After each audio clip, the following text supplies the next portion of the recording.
Encore que réellement, quand il s'agit de marchés comme le marché Saint-Quentin, il est peut-être pittoresque et curieux, mais je ne pense pas que ce soit un lieu dans lequel on éprouve un très vif plaisir à se promener. Nous voudrions aujourd'hui vous parler des marchés, et singulièrement des marchés parisiens. Dans toute la France, les marchés couverts, dont la majorité date du 19e siècle, sont menacés de disparition. Ils sont détruits pour être remplacés par des marchés plus modernes. À Paris, rien qu'à Paris, 17 marchés doivent être détruits dans les prochains mois, dont 4 rapidement. Il s'agit du marché Saint-Germain, où nous sommes, celui des Batignolles, le carreau du Temple et le marché Saint-Quentin. Alors évidemment, une grande polémique s'est développée à ce sujet. Il y a les défenseurs des sites et du passé. Il y a les commerçants qui ont leur mot à dire. Il y a l'administration et les élus qui a aussi un autre point de vue. Et le débat, vous le verrez, n'est pas si simple que cela. On ne peut pas examiner cette affaire uniquement dans une optique contemplative. Alors, suivez-nous dans les marchés parisiens. Allez, demandez la superbe fraise de du Lot-et-Garonne, mesdames, dépêchez-nous, on va manquer de fraises.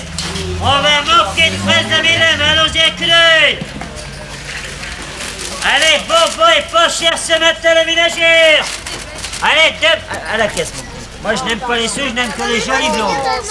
Un kilo d'orange, oui. C'est cela, le marché. Une fête dans la rue, tous les jours. À Paris comme en province, ces marchés sont souvent abrités dans des bâtiments anciens, vastes, aérés, et dont l'architecture nous est familière.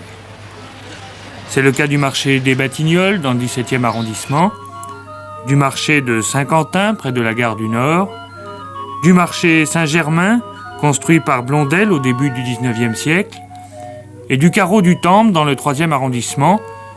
Ces bâtiments vont disparaître et être remplacés. Le marché aux fleurs, installé au bord de la Seine, n'a pas de toit pour l'abriter, mais il est, paraît-il, lui aussi menacé.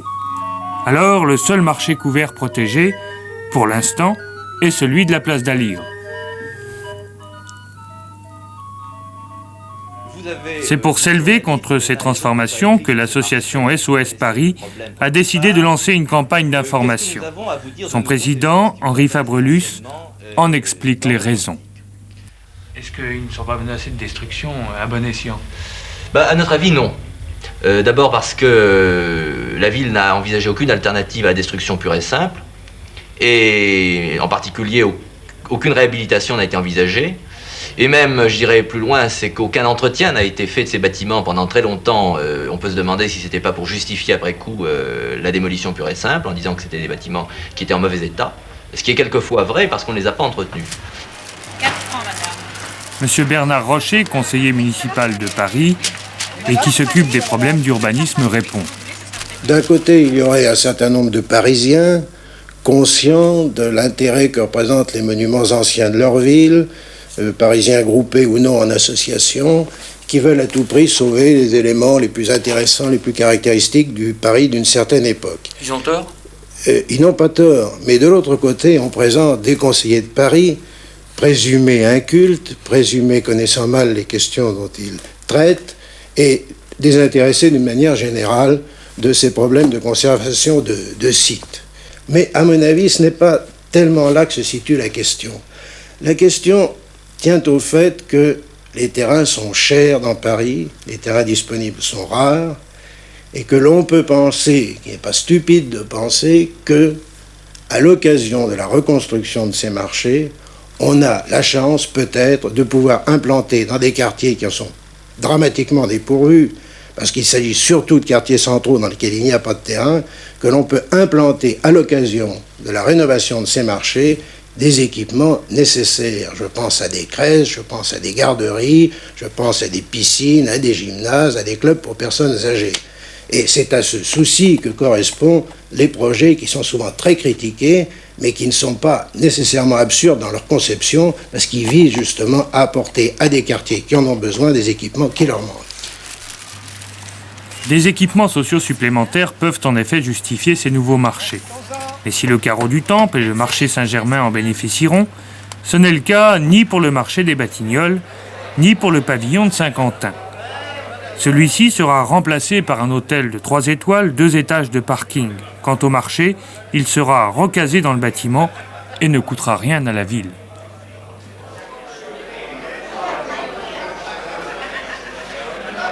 On gagne notre vie à notre âge, on ne peut pas s'en aller, on est trop vieux maintenant pour trouver quelque chose ailleurs. Et que tout au moins, qu'on fasse le nécessaire pour pas qu'ils démolissent, qu'on le rénove et qu'on redonne des places libres. Je suis pour la rénovation du marché Saint-Quentin. Premièrement, les commerçants vivent dans de très très mauvaises conditions, de froid, de saleté, les marchandises exposées à beaucoup d'intempéries. Il est bien évident que nous ne pouvons pas continuer dans le contexte actuel de commercialiser des produits de haute qualité dans ces conditions. Aux Batignolles, pas d'équipements sociaux, ce n'est pas normal. La ville devrait être plus exigeante avec le promoteur. Et les commerçants, premiers bénéficiaires de cette opération, sont tout de même assez partagés. Le problème de la clientèle, c'est l'inconnu total. Alors ça, on ne sait pas du tout ça. Suivra pas, ça c'est... Alors ça, c'est l'inconnu. Ça on ne sait absolument pas ce qui se passera de ce côté-là. Monsieur Morel, vice-président du syndicat des marchés couverts, pense différemment. Il faut dire que le cadre du marché actuel ne nous permet plus de faire notre métier normalement et d'apporter au public tous les services qu'il en attend. Et globalement, pour l'ensemble des marchés parisiens, vous qui avez des responsabilités dans ce domaine, vous pensez qu'il faut opérer de la même façon? Oui, mais il faut opérer de la même façon, mais il faut surtout opérer en collaboration toujours constante avec les commerçants eux-mêmes, afin d'avoir un outil de travail qui corresponde vraiment aux nécessités de l'utilisateur et du public. Au carreau du Temple, les commerçants, eux, ne veulent pas de la transformation de leur marché. Écoutez, il fait 120 francs. Exceptionnellement, aujourd'hui, je lui fais 100 balles. Vous avez vu, c'est 13 3/4, hein? Essayez-nous, quelle taille? Ils sont 360 à vendre chaque matin des vêtements, des chaussures et de la maroquinerie. Le projet leur permettra de continuer à marchander. Mais ils refusent d'avoir au-dessus de leur tête un gymnase, une crèche, une école maternelle, une bibliothèque, un foyer pour personnes âgées, etc. Tiens, j'ai un autre modèle, si vous voulez. Vous allez voir. Le clou de la fête. Tiens. Elle veut pas? On vous a proposé un nouveau marché, de détruire celui-ci, et vous n'êtes pas d'accord. Pourquoi? Nous ne sommes pas d'accord parce que nous aimerions d'abord conserver ce vieux marché qui est sans doute un des derniers marchés métalliques de Paris et qui est sans doute une des dernières constructions également de ce même genre qui reste à Paris du 19e siècle.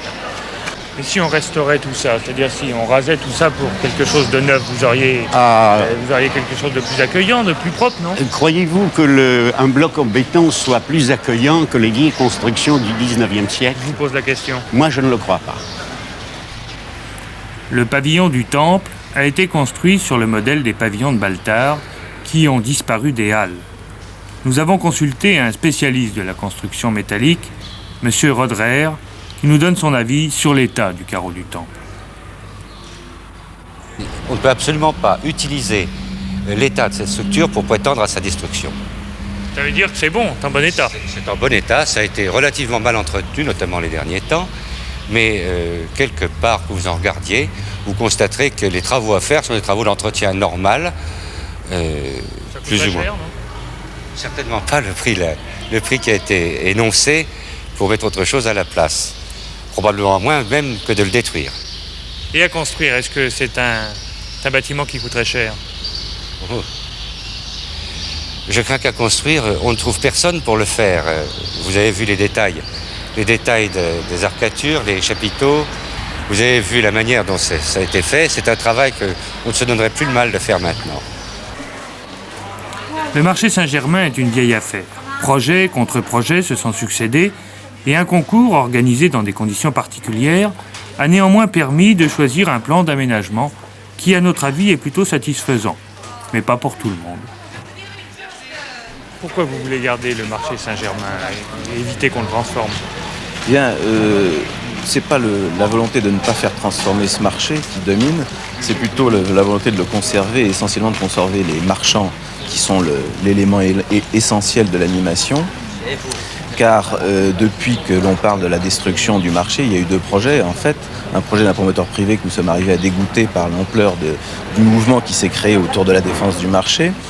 Et le deuxième, c'est le projet de l'administration qui cherche à concentrer dans cet espace un maximum d'équipements collectifs qui effectivement font défaut à l'arrondissement, mais qui nous semble absolument pas nécessaire de concentrer en un seul endroit. L'essentiel d'un équipement collectif est d'être au moins accessible par les populations que ça concerne. Et le syndicat des commerçants du marché Saint-Germain n'a aucun point commun avec l'association type de défense du marché Saint-Germain. Bien, nous venons de l'entendre, les commerçants ne sont pas favorables à l'association et à votre position. Comment expliquez-vous cela ? Ils ne se rendent pas du tout compte d'une chose, c'est que si on acceptait de les maintenir sur place, c'est quand même largement l'un des effets de l'action que nous avons menée, puisque l'un des éléments de notre revendication, c'était le maintien des commerçants.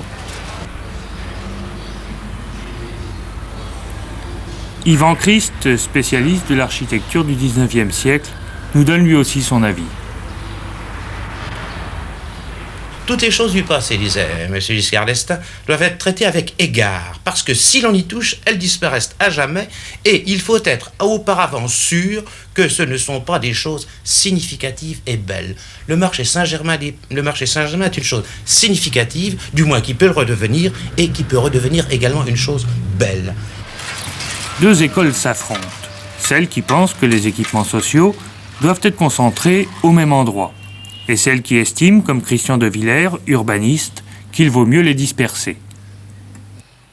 Quand il existe de quelque chose de grande qualité, d'abord c'est dommage de le démolir, ne serait-ce que sur le plan économique.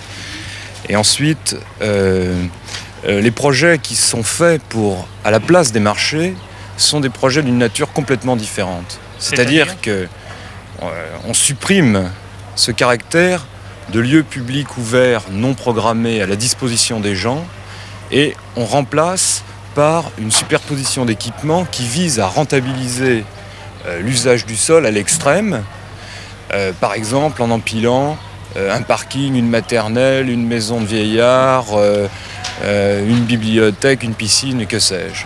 Alors que ces équipements, au lieu d'être empaquetés dans un espèce de monument qui remplace les marchés, pourraient très bien être dispersés, et serait beaucoup mieux dispersés et intégrés dans le quartier, ne serait-ce que parce que la ville a la possibilité de le faire. La ville dispose de terrains ou d'immeubles qui sont parfois mal utilisés, parfois pas utilisés du tout. Je crois qu'il ne serait pas mauvais également, à l'occasion de ces opérations, de consulter quelques mères de famille qui sont obligés de faire des kilomètres le matin pour mettre leurs gosses à la crèche parce qu'ils n'en ont pas à proximité, d'interroger des jeunes pour savoir s'ils n'auraient pas intérêt, s'ils ne souhaitent pas avoir une piscine à proximité de leur lieu de domicile, si les personnes âgées ne souhaitent pas avoir un club dans lequel elles puissent vivre pendant quelques heures par jour, dans de meilleures conditions que celles dans lesquelles elles vivent. Alors je pense que ce sacrifice qui est fait de ne pas garder cet espace de repos, de détente que constituent les marchés, encore que réellement, quand il s'agit de marchés comme le marché Saint-Quentin, il est peut-être pittoresque et curieux, mais je ne pense pas que ce soit un lieu dans lequel on éprouve un très vif plaisir à se promener. Les marchés qui ont été récemment rénovés à Paris sont un argument supplémentaire pour ceux qui s'opposent à la destruction des autres. Ces marchés neufs, en effet, ceux d'Éterne, de Saint-Honoré et de l'Europe, ont beaucoup déçu les consommateurs et ils ne feront pas l'affaire non plus des commerçants. Ils nous ont pas mis où on voulait, quoi. Ils devaient nous faire une voie axiale quand ils ont construit le nouveau marché. Et puis alors ils nous ont mis ici dans un coin où il n'y a personne, quoi. Alors les clients, vous avez encore des gens qui cherchent le marché Saint-Honoré. Peut-être que vous avez du mal à le trouver même. Hein, c'est sûr, hein. Hein? Et il y en a beaucoup. Tandis qu'avant, on était à la place des pompiers, là, dans un centre commercial, puisque là-bas, il y a des commerçants. Et là, on nous a mis où il n'y a pas de commerçants. Pour travailler, il faut qu'il y ait un bloc de commerçants. Est-ce que les expériences qui ont déjà été faites au Terne, au Saint-Honoré, etc., n'ont pas l'air d'être très probantes pour les commerçants? Il est évident que si ça avait été fait, comme je vous le disais, en collaboration avec les commerçants, on serait certainement sorti, on aurait sorti des outils qui seraient beaucoup mieux adaptés. Alors que là, il n'y a pas de mauvaise intention de la part de l'administration, mais il y a une ignorance totale des besoins.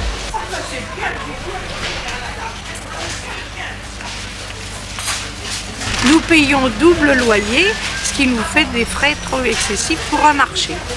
Et le marché n'étant pas ce qu'ils étaient marchés comme autrefois, et les gens ça viennent pas comme il n'y a pas la même ambiance de marché. Les prix sont un peu plus élevés, évidemment, les prix sont plus élevés. Il faut bien que nous rentions, évidemment, nous ne travaillons pas pour rien. Ça sera plus cher ? Je ne vois pas pourquoi. Je vois pas pourquoi ça serait plus cher. Du fait que toutes les professions alimentaires sont soumises à des marges, soit en valeur absolue, soit avec des multiplicateurs. Et peu importe le lieu où la marchandise est vendue, c'est la marge bénéficiaire naturellement qui fonctionne et non pas les frais annexes qu'il y a derrière. Donc le consommateur ne devrait pas en souffrir ? Absolument pas. 6,50 francs. On avait d'abord 3 fois plus de place pour commencer. On avait encore moins de courant d'air que dans celui-ci. Parce qu'ici, il faut être solide. Il faut être solide pour tenir le coup, vous savez. Bon, enfin, ça, mis à part, ça a été très mal conçu. À la Fédération des commerçants forains, chaque année plus nombreux, on veut conserver les marchés et seulement les restaurer. Nous ne voyons pas un grand intérêt à faire des marchés neufs, car le marché traditionnel, dans la mesure où on n'est pas ennemi de le restaurer, garde quand même ce caractère humain qui est la qualité première des marchés. Caractère humain que vous ressentez, vous, et que vous préférez ? Que nous ressentons, que nos clients ressentent, car finalement, ce qui nous intéresse, c'est de travailler dans notre intérêt propre, c'est sûr, mais l'intérêt des consommateurs. Comment expliquez-vous qu'il y ait des commerçants qui soient favorables finalement à la destruction du marché, à la construction d'un marché nouveau ? À mon avis, ça me surprend un peu, car finalement, pour nous qui sommes des commerçants, pour moi personnellement depuis 30 ans, on s'est aperçu dans les transformations trop modernes qui finalement sont des centres commerciaux, eh bien les gens ils travaillent plus. Comment expliquez-vous que la Fédération des commerçants non sédentaires soit opposée à ces transformations ? Là, je comprends pas très bien, alors. Est-ce que nous sommes allés les voir ? La rue de Bretagne, les gens de la rue de Bretagne. C'est ça, oui. Ah ça, je sais pas. Ça, alors, véritablement, je joue franc jeu, je l'ignore, alors.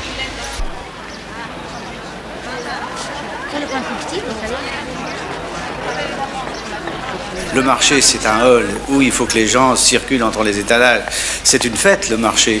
Alors, si vous le transformez vraiment trop en magasin, alors ça ne ressemble plus à rien. Ça ressemble à tout sauf à un marché. Le marché est un lieu d'animation, c'est évident. Et la vie, n'est-ce pas ce qui est le plus difficile à créer dans une cité ?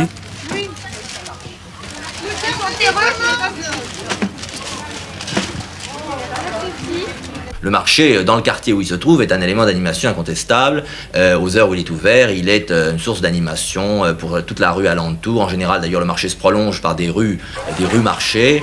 Les gens viennent à pied, souvent faire leur commerce là. Ils achètent des choses dont ils savent être à plus bas prix qu'ailleurs. On s'y parle, on s'y connaît. On a des rapports directs avec les commerçants, des rapports qui sont souvent amicaux. Il y a évidemment, il suffit de se rendre sur n'importe quel marché pour le savoir, une fonction d'animation qui est très importante, et Dieu sait si on parle d'animation en ce moment, animation urbaine, c'est évident que le marché est un élément très important de cette animation. Bon, alors qu'est-ce qu'on met encore? J'ai mis 2 kilos là. Oui, 2 kilos de champignons, 2 kilos de fraises, 3 citrons. Eh ben, 3 citrons, et puis, qu'est-ce qu'on met encore?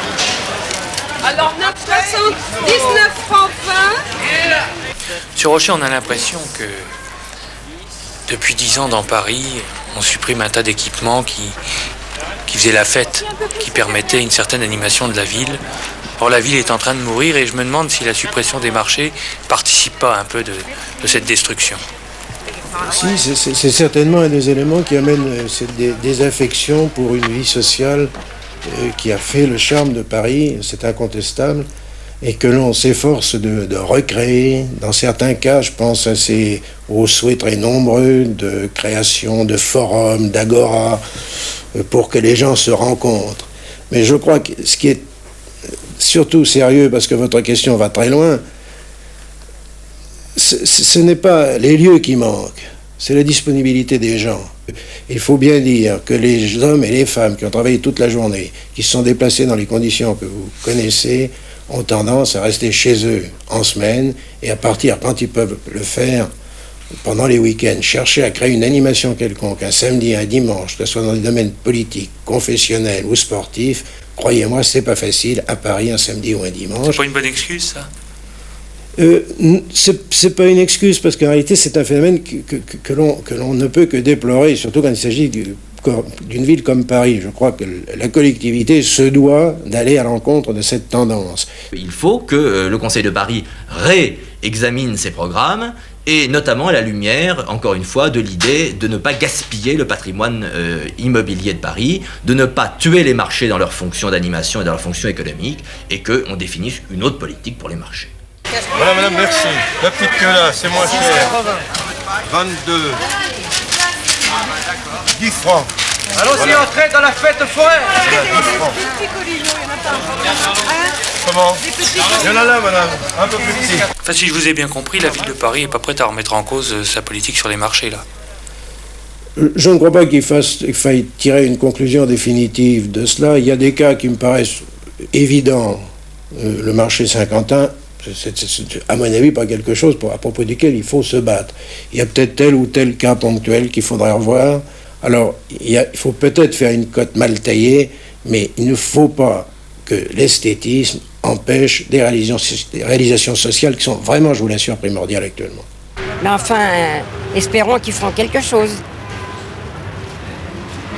Bien, nous aussi, nous espérons qu'ils feront quelque chose. Si, comme nous, avez été frappés par les propos raisonnables que nous venons d'entendre, ceux des défenseurs des marchés, ceux des commerçants, même s'il y a parfois des divergences, ceux des élus, eh bien, on peut estimer qu'il ne devrait pas être difficile de s'entendre entre gens raisonnables. Conserver celui-là, dont personne ne peut imaginer qu'il soit détruit, détruire tel autre dont il est difficile de prétendre qu'il ait une valeur quelconque, et pour les autres, discuter. Je le répète, entre gens raisonnables, il ne peut pas être difficile de trouver une solution.